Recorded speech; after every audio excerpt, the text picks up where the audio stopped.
Live fitter and longer with the Fitzness Show, hosted by fitness expert, author, and TV personality Fitz Koehler. She'll tell you why diets are dumb, supplements are snake oil, and the truth about how you can earn a lean, hard, pain-free, and athletic body. Now for our favorite bossy blonde, Fitz Koehler. Hi team, I'm Fitz Koehler, your fitness expert and very noisy race announcer from Fitzness.com, and welcome to the Fitzness Show. I hope you guys had a great weekend. I had a very fun weekend, a very, very special weekend. As many of you know, I have two kids, two absolutely extraordinary kids that are, everything you dream about having, but better. And my oldest, my daughter Ginger, went to prom. And it was obviously super fun for her to go to prom. But if you've ever been through it, having your child go to prom is probably even cooler than going to prom yourself. I remember my prom back in the day. It was fun. And my outfit, I wore a purple mini dress with spaghetti straps, and it had feathers around the bottom, big fun feathers. So I don't know what I was thinking. I'm certainly not so fun in the style category anymore. I guess that's the benefit of youth, is that you wear whatever you want, and whether it looks good or not, you're wearing what you want. I look back and think, gosh, why didn't my mom stop me, right? Why didn't she say, you can't leave the house like that? There's a slight chance my purple prom dress with feathers was cute. I'm still unsure. I haven't seen a picture in a very long time. But my daughter, on the other hand, made no mistakes with prom. And so I'm being proud mom now. So we're starting off this episode by showing you, look at that. Look at this princess. Isn't she amazing? She chose white, sparkly, and then, of course, beautiful and elegant. But then we started to get a little sass in there. And this is Ginger. And feel free to use a comment section wherever you are. If you want to say hi, if you have questions, if you have answers, use your comment section. We're on YouTube, LinkedIn, Facebook, Twitter. But then there you go. This is my daughter. We go from super glam to super silly in a heartbeat. And this is how I raised her to be. She's also a booty smacker, as am I. We like to smack the friends of the booty. So, she gets the booty smacked and we smack the booties, and sometimes we get in trouble. One day, I'm sure we will get in deep doo-doo for the booty smacking. But for right now, it's fun and our friends don't seem to hate it. Hi, Tim. Tim, one of my greatest weight loss success stories. He's down like 160 pounds using the exact formula for weight loss. So, hey, Tim, every time you show up, I'm going to do my best to tell everybody about your success, and hopefully that will drive them to their own success. Good morning, Jade, or good afternoon. So, prom, and not only did she look beautiful, she went with a group of wonderful friends, and they took a party bus to prom, and she said it was the best night ever, and everything went great, which, as you know, is not always a guarantee in something like prom. So thrilled to death. Ginger Bean had a great prom. Hooray. And that was a wonderful start to the weekend. Now, today, one of the things I want to talk about is the art of conversation. It's been something that's been on my mind for a while, but I just had breakfast with my Gym BFF, and hopefully everyone has a Gym BFF. It's somewhat special, from the gym. I mean, fortunately for me, I know a lot of wonderful people at my gym, but my Gym BFF is Billy Bob Sykes. Now, we went to breakfast this morning. This is us. Billy Bob is 96 years old, and she is everything. She is bright. She has such a clear memory of everything that has gone on in her life. She is funny. She is sarcastic. She is athletic. She is caring. She is everything. So again, this is Billy Bob, and Billy Bob and I like to get together now at least maybe once a month to go have breakfast or lunch and hang out. We see each other at the gym and hang out as much as possible. But one of the things I was thinking about today with her is what a good conversationalist she is. And so many of you might be having a similar experience as I am. Is, I get the pleasure of interacting with so many people, but more and more I interact with people who don't simply know how to have a conversation. They know how to do monologues. They know how to ramble on for 30 minutes, 60 minutes, 2 hours at a time. But the art of conversation, is somewhat dead in some regards.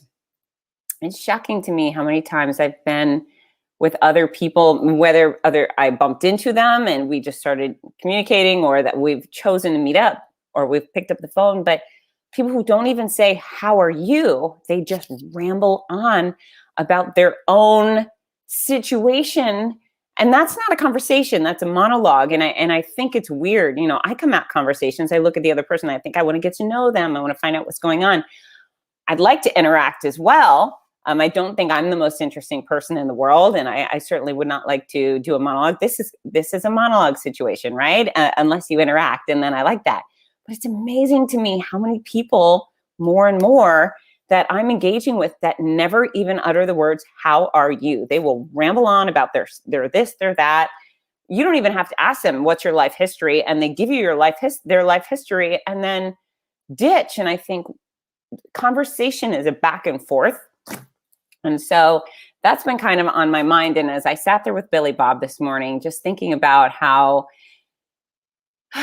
good she is at it all. I mean, she's one of the few people that I've been with in person that has reciprocated. She told a great story, and then she asked about my experience, and she was very engaged, and she cared about me, and she was interested. And so it's one of the things I just like to encourage. So with fitness, Fitzness, I talk a lot about fitness and running, and sometimes it's quality of life. And so right now I want to have the quality of life conversation. Before I go there, I want to tell you that Billy Bob said, which I totally agree with. She started out our day saying, well, if you don't have fun, it's nobody else's fault but your own. And it's like, if you choose to be sour and you choose to gripe, then you go be miserable, but we are here to have fun. And I thought, yes, and that's how you get to be 96 years old like Billy Bob and still have a smile on your face, because you're removing the cranky people. And I always include removing the cranky people, and part of being a healthy person is watch what you put in your mouth, move your body, get quality sleep, remove the cranky people.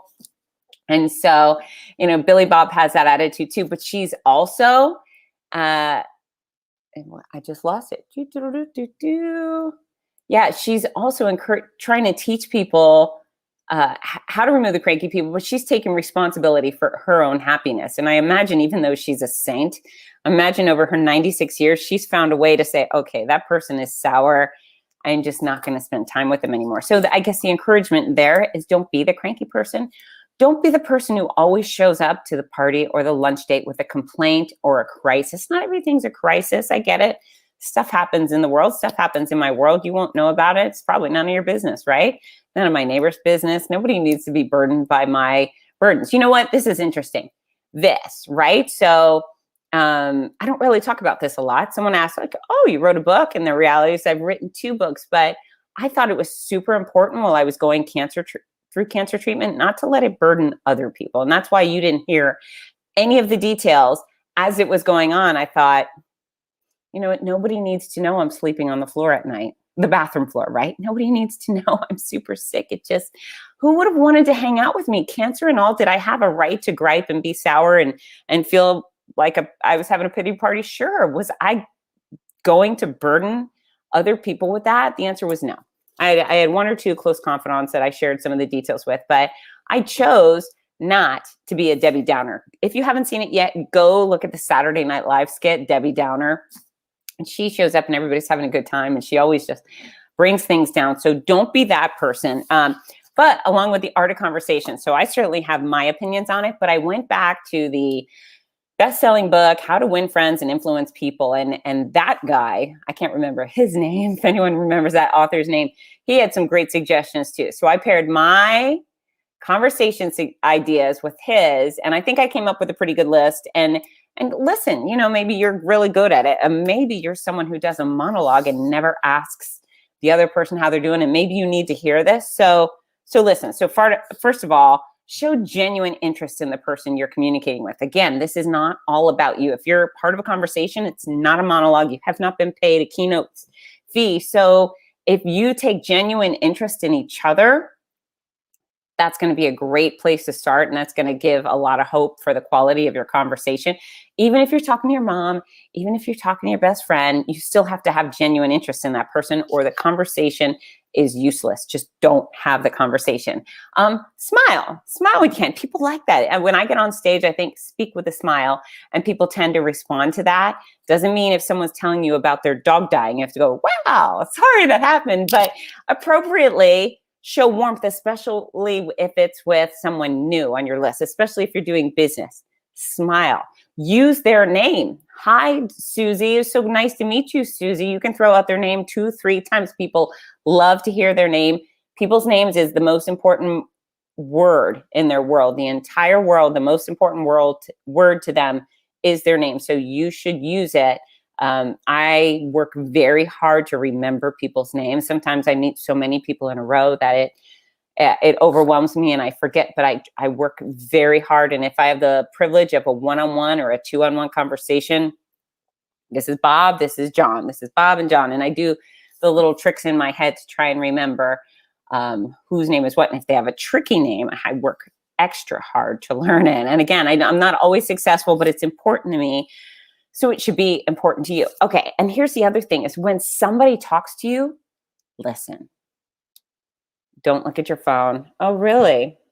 That's nice. That is one of the rudest things on the planet. If somebody is talking to you, you should not be on your cell phone checking messages. Like, oh, I'm just returning a message while you tell me about your career. What a terrible thing to do to somebody. That shows I have no consideration for the words coming out of your mouth. I'm only half listening. I only half care, if that. So do not be on the phone if you're having a conversation with someone. If you want to be on your phone, say, excuse me, I have something to take care of, my phone, and then we'll resume the conversation. But yeah, I also do not think it's polite. I mean, again, I'm not trying to mom you guys, but if you go to dinner with somebody, you go to lunch, or God forbid you go on a date, do not spend time on your phone. That's just appalling and no manners. And I think many of us were not taught don't be on your phone on a date because we didn't have phones when we were growing up, right? Or our parents, that wasn't an issue. Now it's an issue. If you're a grown up and you go on a date and you're on your phone, I hope that person says they're going to the bathroom and bolts for the door, leaving you high and dry. That's how strongly I feel about it. Okay. So listen, if somebody's talking, show genuine interest. And then that will allow you to take the next step, which is asking follow-up questions, right? So if you tell them about this new car you got, blah, blah, blah, blah, blah, blah, blah, and then you're greeted with silence, it tells me they weren't listening to what you said. Now, if they were listening, they may say, oh, is it stick shift? Oh, what color it is? What year is it? Are you going to go on a trip with it or something? So listen, and then you will be able to follow up with questions, and that's showing engagement, right? That's a two-way conversation. And really the overall message there is make people feel important. That's why you're having a conversation. And then sometimes, it's just a means to an end, right? So maybe you're dealing with your plumber or your waiter or someone where you're not going to have a long-term relationship, but you need information. If you're not paying attention, why are you wasting their breath? So I think it's really important to look people in the eye, smile, use their name, listen to what they're saying, and then follow up. I have a couple of people in my life, close proximity to my life, where I will talk and I will see them looking at their phone while I'm talking.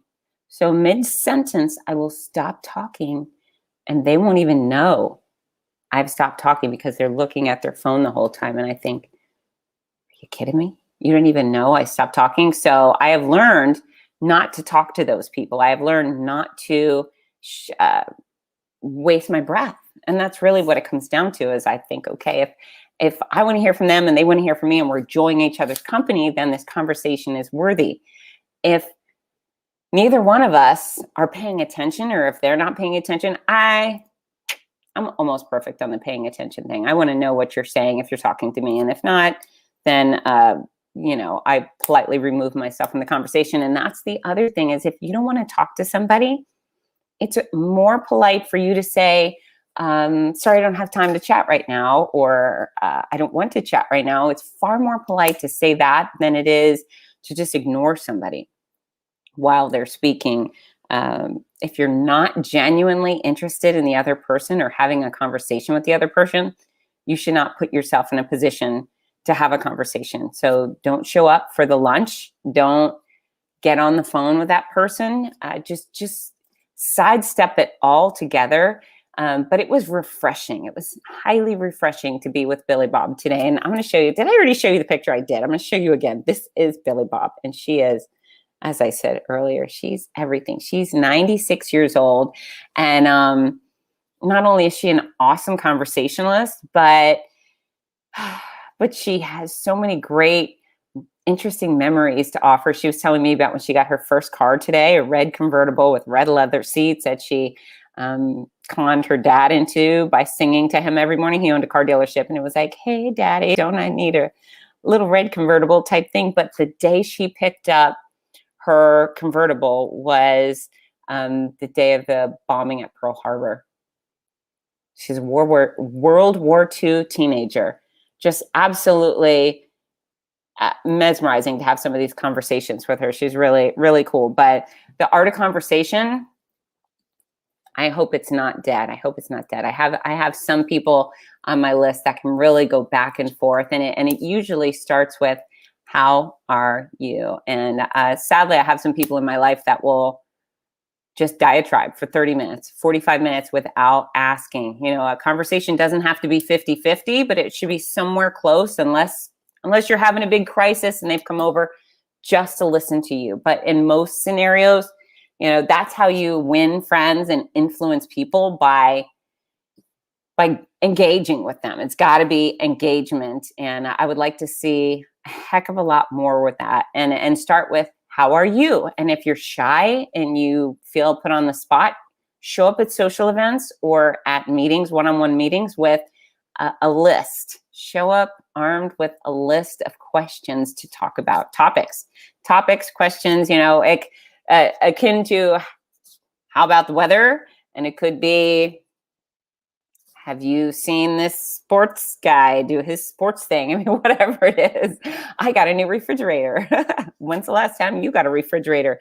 Just figure it out, excuse me, and go from there, because yikes. And then the other thing we'll talk about soon is how to speak proper English. And I know that's tricky, but so many people think that the word like belongs in between every other word. And shocking, it does not. It does not belong between every other word. So some of us went to different classes, different elementary schools, I suppose, but the word like does not belong between every other word. So we'll hit that issue on another day. But yeah, art of conversation, make it a two-way street. And if you end up with someone who doesn't have the courtesy or the couth to ask you how you're doing, maybe stop having conversations with that people. Okay, so moving on.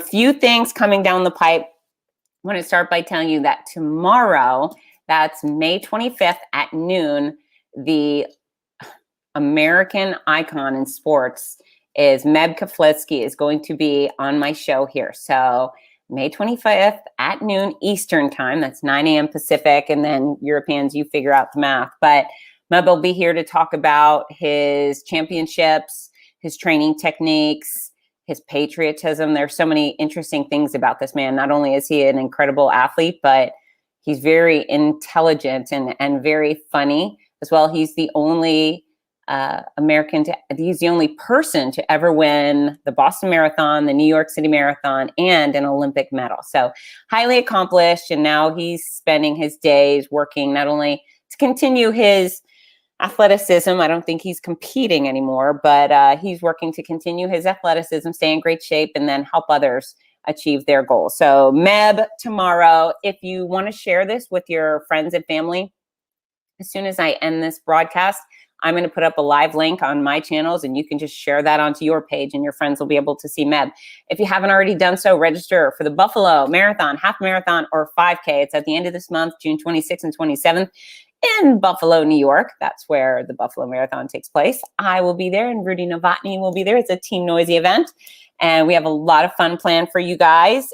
July 4th ain't no better place to be than sunny and free Florida. So head over to the St. Pete Run Fest. You can go, St. Pete Pier Run. It's a brand new, beautiful pier, and our race will be starting and ending there. It's a 4-miler on the 4th of July.